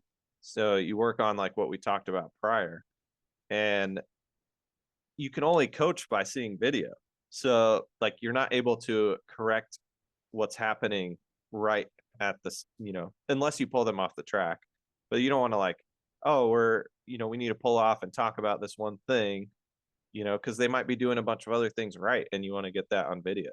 So I think that's definitely the most difficult. And like just figuring out how people learn, man. Like they could watch the video and just totally be, deer in the headlights. Like this is how I ride. I don't know how to change anything that I'm doing. So Yeah. you have to kind of learn how to adapt your coaching to other people. And then And sometimes you're in a group of 6 or 8 riders, maybe doing follow the leader where you're in front and everybody's behind you. And you're yep, supposed to keep an eye on all your students.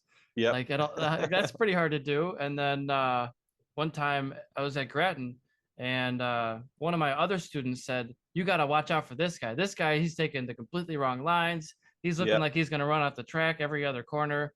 And so like I couldn't see him. He's like 100 feet behind me in at the end of the pack, And yep, so the next session, I had him go right behind me, and I was able to see his lines better yep. and talk to him more beforehand. And he's like, "That was a night and day difference, man. Thank you so much for doing that." Because as the train snakes further and further behind you, Yep. that ideal line gets lost and muddied for the rest of the students. Yeah, because everyone wants to move over to see kind of what they're doing, So Yep. yeah, that happens. I try to only do one-on-one stuff just because like I don't think it's fair that like some people might be able to do more than one, but I don't think it's fair for someone to pay me and I can only focus truly on one person. Maybe if the video got the other person, then it's fine, but it's really difficult, especially like the paces are different, if you're following one and one's behind you, like you're in the middle, and so you have a camera front and back. Like I think it'd be really hard to tell somebody, hey, you're doing this wrong when I'm not even looking at them. Yeah. And it could be a body position thing that I don't even see, like, oh, we're looking, at our feet here. We're looking not even down the track. We're just, and this is why you're making 7 input corrections, Right. before the apex.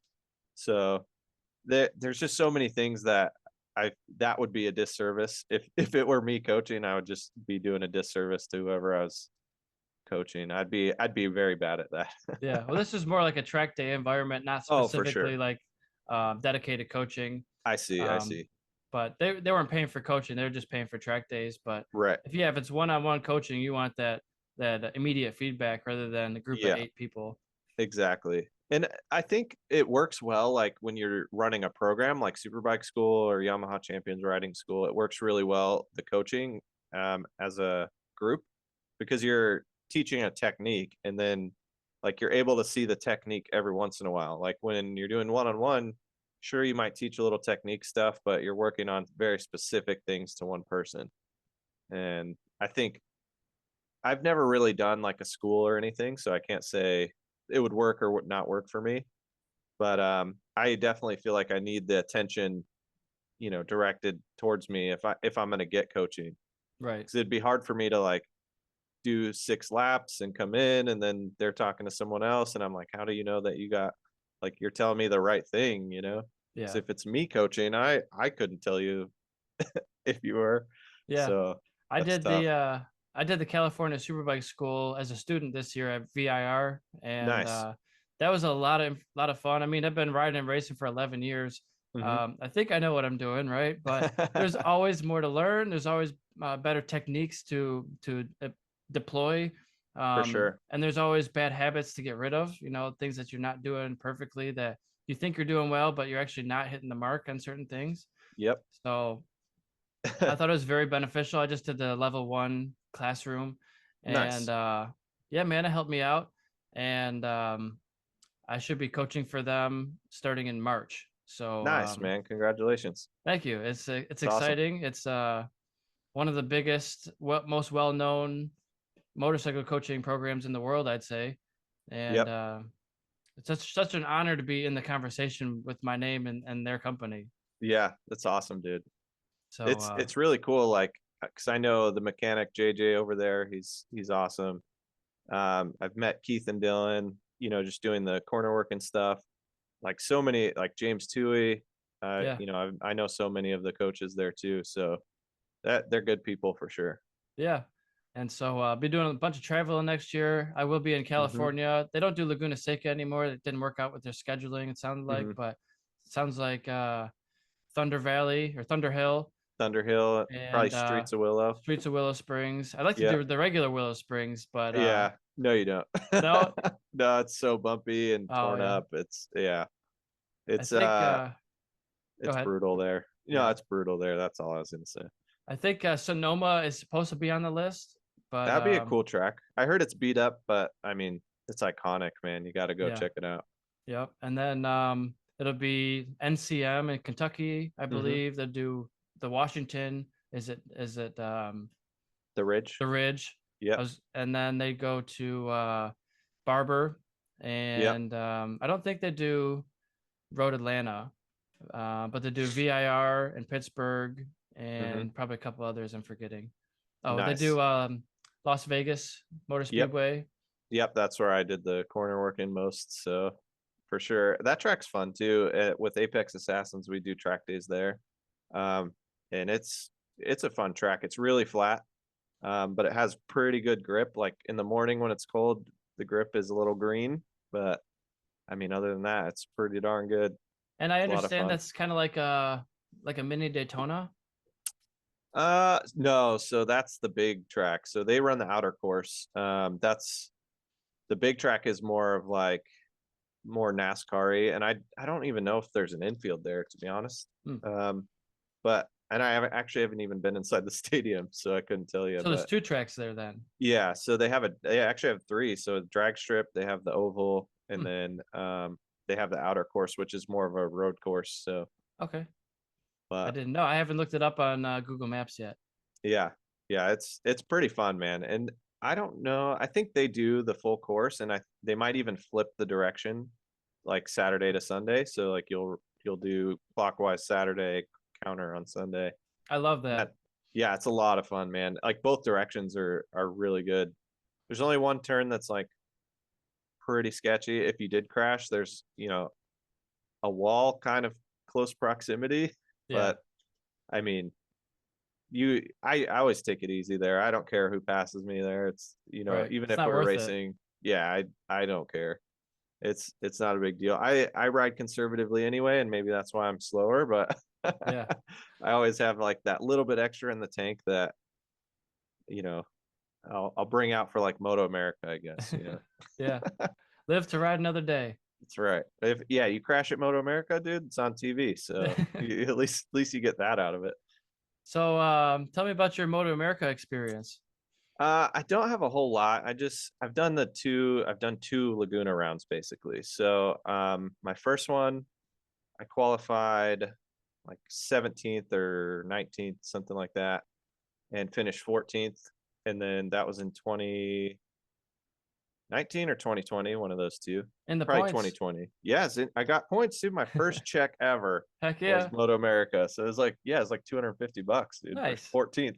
Paid for a So rear tire, maybe. that's right. Yeah. So I did that. And then the next year I had that crash where I hit my head. And then so I didn't race that year.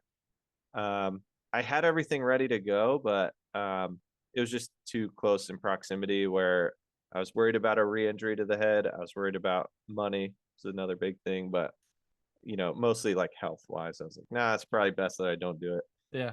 And then this last year I raced, like this year I raced the Laguna round again, and I qualified 14th.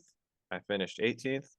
I got absolutely punted on the first lap, and so I was like dead last going into turn 3 and had to make my way back forward. But so many fast guys there. My buddy Cody Cochran, him and I, we used to battle like in the Wira days. He came down and I like to say, man, I'm faster than that guy, but he whooped my ass at Laguna. Yeah. So I had nothing for him, dude. And that was the fastest I've ever gone there. So honestly, he rode so well. We went out as a team.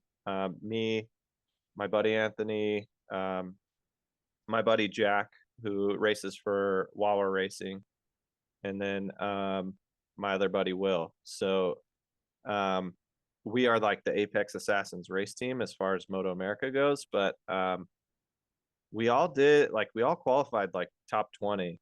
So, and I think we all finished top 20 too. And there was like 45 people that showed up. So That's a 600 class. no, that's stock 1000. Stock 1000. All So right. yeah, so I think the 600 guys are crazy. They're way faster than us. So Well, that class, they can get to full throttle sooner than you guys can oh, because for sure. you have what 80 horsepower more maybe Yeah, I think, well, probably not that 60s. much. I think like a good stock 1000 bike's probably 190 to 210 would be my guess, like of the ranges, you know. Um, my Cowie made like 195, Oof. but yeah, it was fast, dude. And so now I'm on a Gixxer that makes 185, and I'm having to relearn how to ride a slower bike, but it's a lot more predictable and smooth. So it's I totally disliked the new gen Cowie. Hmm. I raced the 16, the 16 to 20 is pretty much all the same bike, like minor changes. And then the 21 is like it's a new bike. It's like same engine, but like there's like small changes again, like the swing arm pivots lower, you know, like stuff like that. But like supposed to help the chassis out, but it was the electronics that were the problem. It was never the same bike. Like you'd shut it off and then turn it back on, and then it's like, okay, level 3 traction control does this, you know, last time, and then now I have to go down to 1, or I have to go up, or you know, it was like riding a different bike every session, and I don't like that. I like to have the consistency, um, and be consistent as a rider, but it's really hard to ride around that. Right. I bet. I can So imagine. it destroyed tires like nobody's business. It was like halfway through that I had to use a lot of tire to get back through the pack. So by the last, you know, 2 laps, I was like losing the rear on entry, and it was a sketchy ride for sure. But and I left there so disappointed. I felt like I had pace to be like, you know, close to the top 10. I mean, would I have ever got there? Who knows? But I feel like I could have gone faster with a toe, you know, like in qualifying, I didn't really ever get that. Hmm. So, um, like speaking of the small adjustments, you know, I remember, I think it was in qualifying 1, Pridmore called me. He's like, "Hey man, going into Rainy Corner, you open it up way too much. Like just go straight down the hill." And so I was like, "Oh, okay, yeah, I'll do that." And he's like, "That's worth half second." I'm Just like, "All change right." your line through there. Yeah, so like I was kind of swooping out, you know, to get a better drive, like out of Rainy, and you don't really need to. You just kind of go straight down the hill and, you know, hug the curbing. Well, I did what I thought was straight down the hill, but Hayden Gillum put his bike in between me and the dirt, and Pridmore texted me. I was like about to text him, and I literally got a text at the same time after the session, and I was like, I was gonna ask, did you see that? Like, dude, Gillum just like stuffed the shit out of me, and well deserved, because there's a backstory I'll get into in a second. But he passed me going in, like down the hill into Rainy, so close, but he went straight down, and Jay was like, "That's exactly what I meant by go straight down the hill." Even And tighter next time. yeah, he's like, "You're just giving up too much." He's like, "Better, but not what the fast guys are doing." I'm like, "All right, well, I'll try it." But the first practice session, I got the checkered flag, and over turn 1, um, it's kind of, turn 1 is over the hill. So like I kind of rolled out, like not a whole lot, but enough to slow down. And somebody who got a way better drive than me behind me is going to run up on me really quick anyways. So I kind of rolled out, and Hayden was behind me, and, you know, I guess narrowly missed me, and he was pissed. So I felt bad. I apologized, you know, and he's like, "No, it's not a big deal." But then he gave it right back to me in qualifying. So I was like, Yeah. okay, I totally deserved that. But I was on like course for my best lap, and then that happened. It spooked me, and so I still ended up doing my fastest lap time, but I probably would have been even faster. Yeah. But it spooked me, man. I stood the bike up. I was like, oh shit, this is professional racing. Okay. Yeah. So Yeah, there's no friends out here. It's just about going as no, fast as possible, right? that's right, man. And like I enjoy it a lot because it's so structured. It's like everybody's out there. I mean, obviously in club racing, everybody's out there for the same goal. Like everyone wants to go as fast as possible, but there's like a different vibe almost with professional racing. And I feel like it's so easy to trust the people around you. I mean, sure, like mistakes happen and you could tuck the front into somebody, like happens every weekend, I'm sure. But like in club racing, you have to have that little bit in the back of your mind, like, man, this guy doesn't do this full time. He So doesn't really know what he's doing as yeah, much. exactly. So I have a lot of those like second guess moments in club racing versus Moto America. I was like, I had no problem, sticking it on the outside of people, which is exactly what happened on the race start. I was like, oh, I'm just going to roll around everybody. I'm going to get 5 spots right here. And I was like seriously cleaning house on the outside. And then one person is all it took on the inside to like check up a little bit. The guy outside of him checked up and then we ran into each other and it was like, all right, well, now I'm here in the dirt. A So little bit of domino effect. yeah, so it's okay, man. I had a lot of fun doing that and like I want to do more. I'd love like it's just so hard to travel. And now they took all the stock 1000 races out of the West Coast. Yeah. So, So what do you think about the new schedule that they released for Moto America this year, 2023? um so I do like the setup. I just wish that they had left the stock 1000. I wish they would do a full season, 2 races every weekend with stock 1000. I get that it's a support class, but some of the best racing was in stock 1000. Like you look at Twins had great racing, stock 1000 great racing, Super Sport obviously great racing, but the premier class obviously, had so much to be desired. Like obviously it was super close in the points, but like at the end of the day, they're 5 seconds away from each other, and then you had a battle from second to fourth, most weekends, which is fine. Like I love watching racing no matter what anyway, but like in stock 1000, there's 5 dudes in every group, like there's nobody riding by themselves. So Right, yeah. It's yeah, a different type of racing. Like it's like the I wouldn't call it Formula One of Moto America Superbike, but it's the top classes seem to be spread out more for because sure. there's a difference in budgets or Yep, or riders even. There's always seems to be like one guy shining above the rest of them. for sure. And I really wish that Jake and Danilo would have got to actually battle like throughout the season and just go back and forth and back and forth. But like the points showed that, but it'd be like one would crash, then the next one would get, the other guy would win, and vice versa. And so now the points are even, and they were even going into the last round, but like even then it was still not really close racing, So Yeah, I I mean, just I see why they made the schedule the way they did. It's yeah, like do less rounds and have more races at the rounds you do go to, for sure. which might reduce the cost of the entry for the competitors. But I think it's such a shame that we're using more time for the BTR build train race, for the Yeah, hooligans, and for the yep. Harleys, rather than focusing on the main classes of the whole damn series, like that why we Yeah, came here in the first place. I agree. So like I would like to see like the stock 1000 superbike, the super sport class, and the junior cup be the Hmm. main classes, and Yep, then everything else is a support class that is used if they have more time. But yep. I get it that Harley's bringing big money and Indians bringing Hmm. big money, so you can't exclude those. But I've talked to many female racers, and they're like, we don't want a female class. We want to compete Yeah, with the big boys.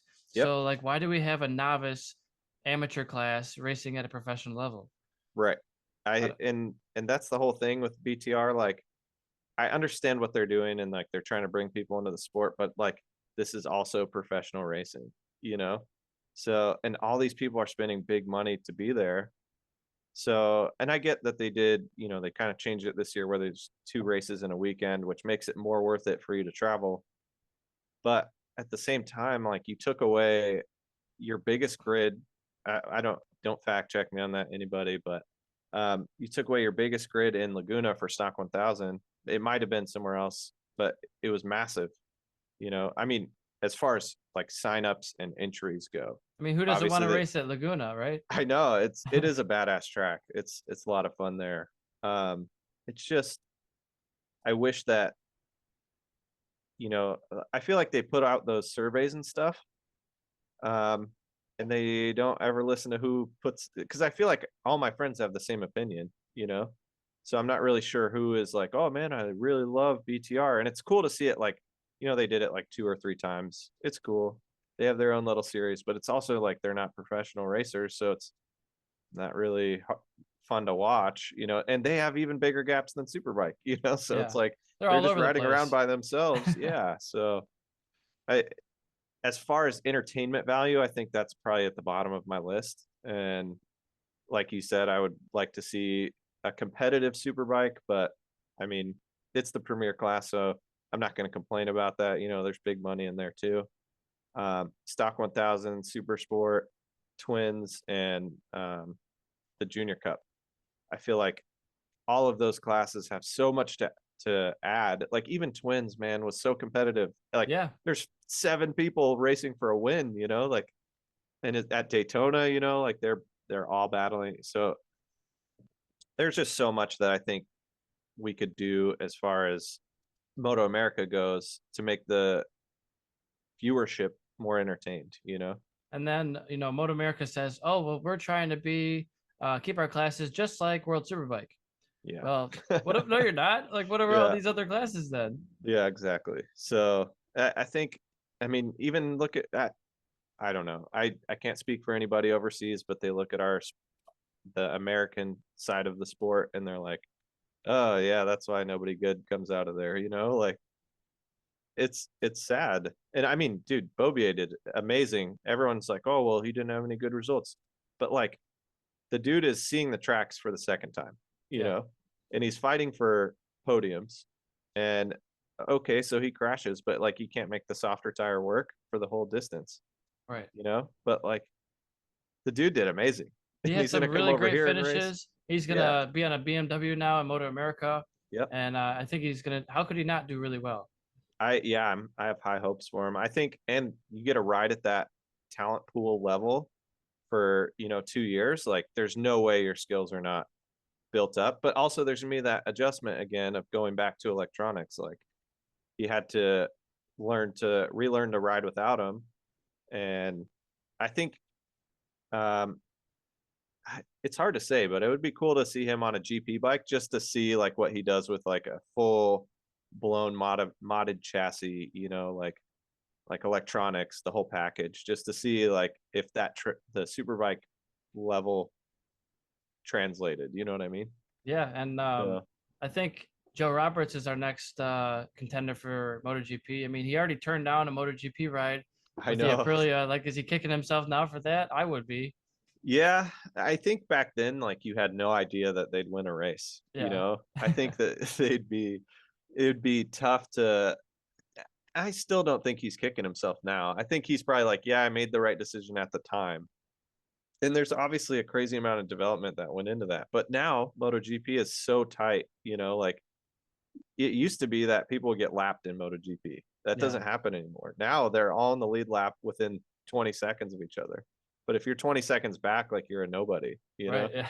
So it's I'm 20 seconds back in 6 laps at Chuckwalla, like, And they're doing like 20 some yeah, exactly. So they're doing almost 30 laps sometimes, and yeah, like to keep it that close and that competitive is really cool. for sure. So So, who do you have your eye on, whether it's international or series local to you? Is there a racer that you're like, keep your eye on this guy? He's the next big thing, or girl? um so I like locally, I would say my good friends Anthony and Jack right now. They're kind of like the best of the rest. You know what I mean? Like Jack he actually just broke his back this weekend. Hmm. So I feel really bad for him. Someone hit him and so he broke his back. But he has been competitive at the front of CVMA races with the pros. Like he's racing Aussie Dave and Corey and Mikey, and he's been competitive. And he's racing a BMW also. and then Anthony, who is another one of my good friends, he's another dude that stepped it up, which is why it just pisses me off. I should be competitive with them, Yeah. so I just got to figure. I will be. I will be. I just got to, kick it into gear a little bit and take that next step, So Step it up. that's right. So I think both of those dudes have a lot of potential, and Jack's young, man. Like he's raced, a couple seasons on a 600, won a couple championships in CVMA. I think he won a couple in CRA as well, which is the new California race series out here. And the guy is just wicked talented, and he's very smart. So I think as far as like best of the rest, like he has raced at Moto America before, but I don't consider him a pro. I think he has the most potential out of all of us. Like me and Anthony are both in our 30s now, so we're kind of we're kind of old. Anthony's faster than me. Yeah. I'll say it. It's on the podcast. We'll It's do out another there. podcast when I'm not slower than him. Yeah.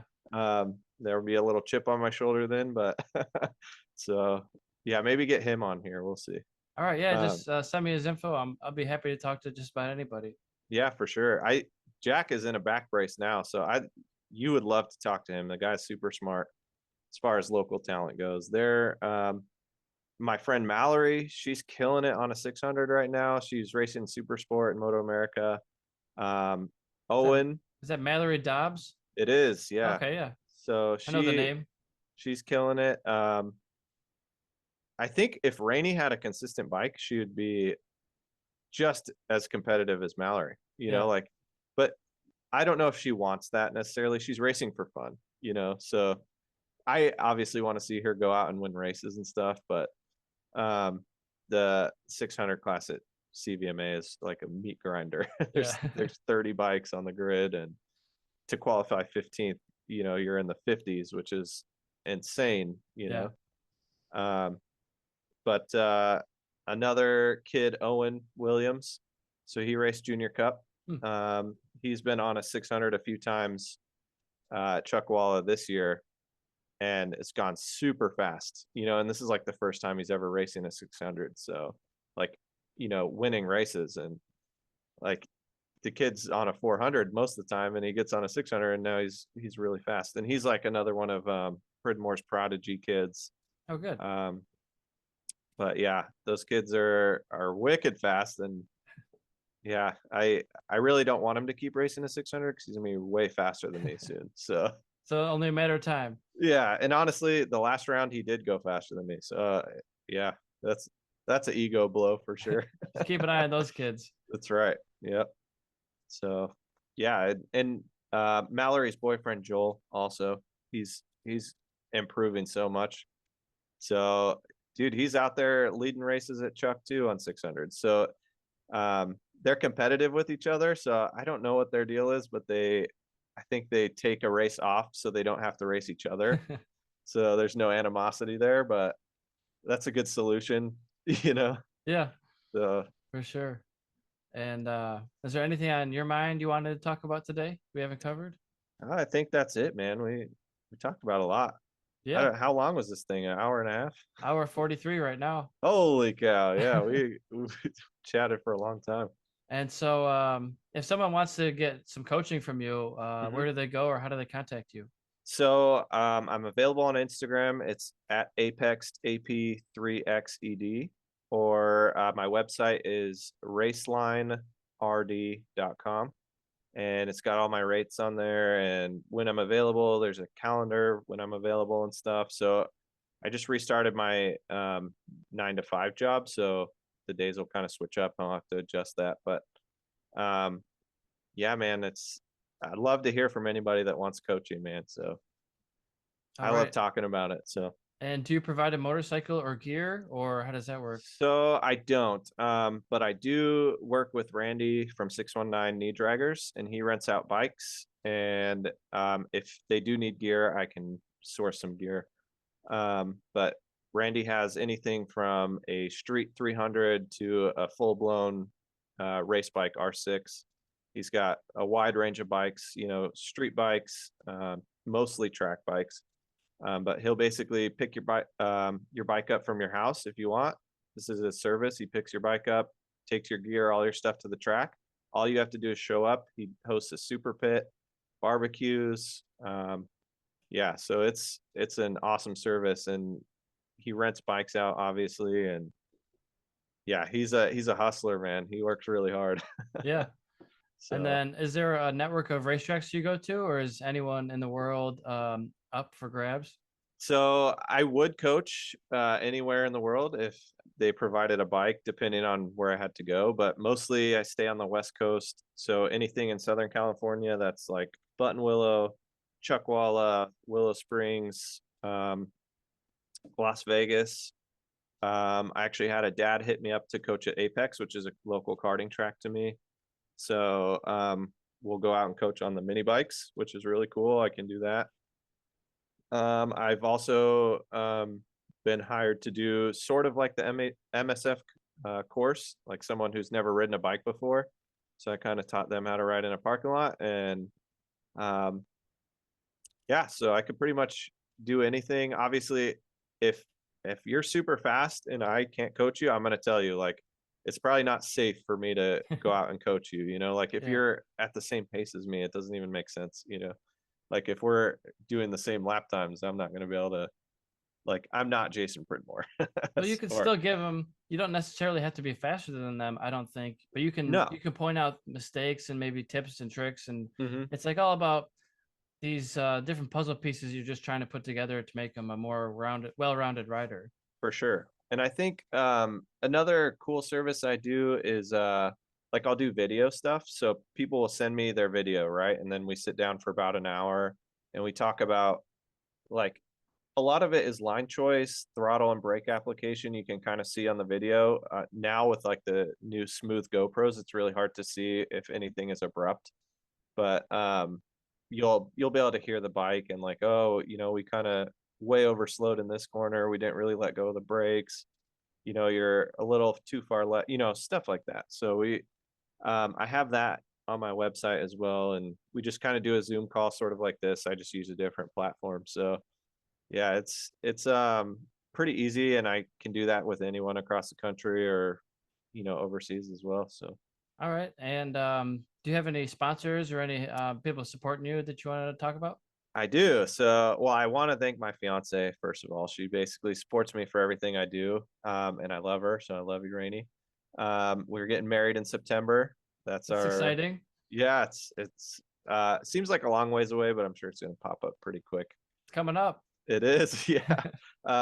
So I want to actually have it written down, but Rich from Apex Assassins, he is basically who got my racing started. He's the one that, like, spent all the money to rent the tracks for us to ride, and work for him. So Scott and Devin from Fay Myers, Scott's the one that got me into riding motorcycles. So he provided an addiction for me. Thanks, Scott. I appreciate that. Tate from 64 Degree, they make 64 Degree Racing. They make undersuits, like custom undersuits. So put them under your leathers, and they're badass. Like, best stuff I've ever used. I've used the other guys, and these ones hold up incredibly well. I actually, the only reason I had to buy new ones is because my stuff got stolen. Oh yeah. So yeah, Kind of worked out then. yeah, it was great. And then also Travis from Apex Assassins as well. He's a co-owner. He's like kind of the back shop guy, who does everything behind the scenes. He's like our registration guy.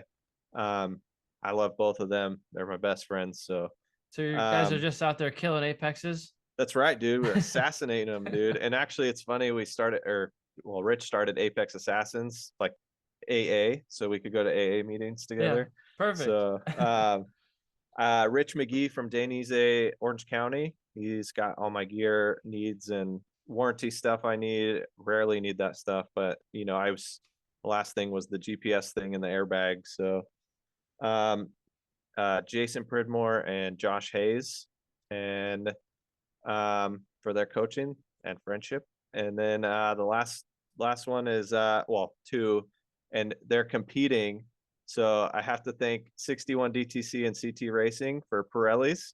I'm going back to Pirelli this year since Moto America is not coming back to the West Coast. I'm going to switch back off the Dunlops. They're great, which I'd like to thank Dale Kiefer for all his time with Dunlop. But I know they're competing, and it sounds so counterintuitive, but I've used both tires. They're both really good. They're just different. Yeah. So Very cool. good. Yeah, man, that's it. That's all I got. I appreciate you having me on. Absolutely. You mentioned AA. I'm actually Yeah. involved with KA, which is Knee Draggers Anonymous. Oh yeah, That that's was a awesome. motorcycle group I was involved with for a long time, starting like probably 2009 to maybe 2014, 15. Yeah, We do like that's awesome. street rides and stuff like that. Just a good group of guys. So that's kind of how I got into doing track days and all that. Is Knee Draggers Anonymous. Yeah, that's awesome. So very good, man. AAKA, same thing. Hell yeah. Yeah, so that's about an hour and 50 minutes. I'll be sure to get this edited and posted pretty quick here, and just Cool. be sure to share it and get Course. as many eyeballs as possible. Yes, sir. Thanks for having me on, man. This was fun. For sure. I'll see you at the racetrack. Sounds good, man. I'll see you in Vegas. All right, have a good one. Later, dude. Bye.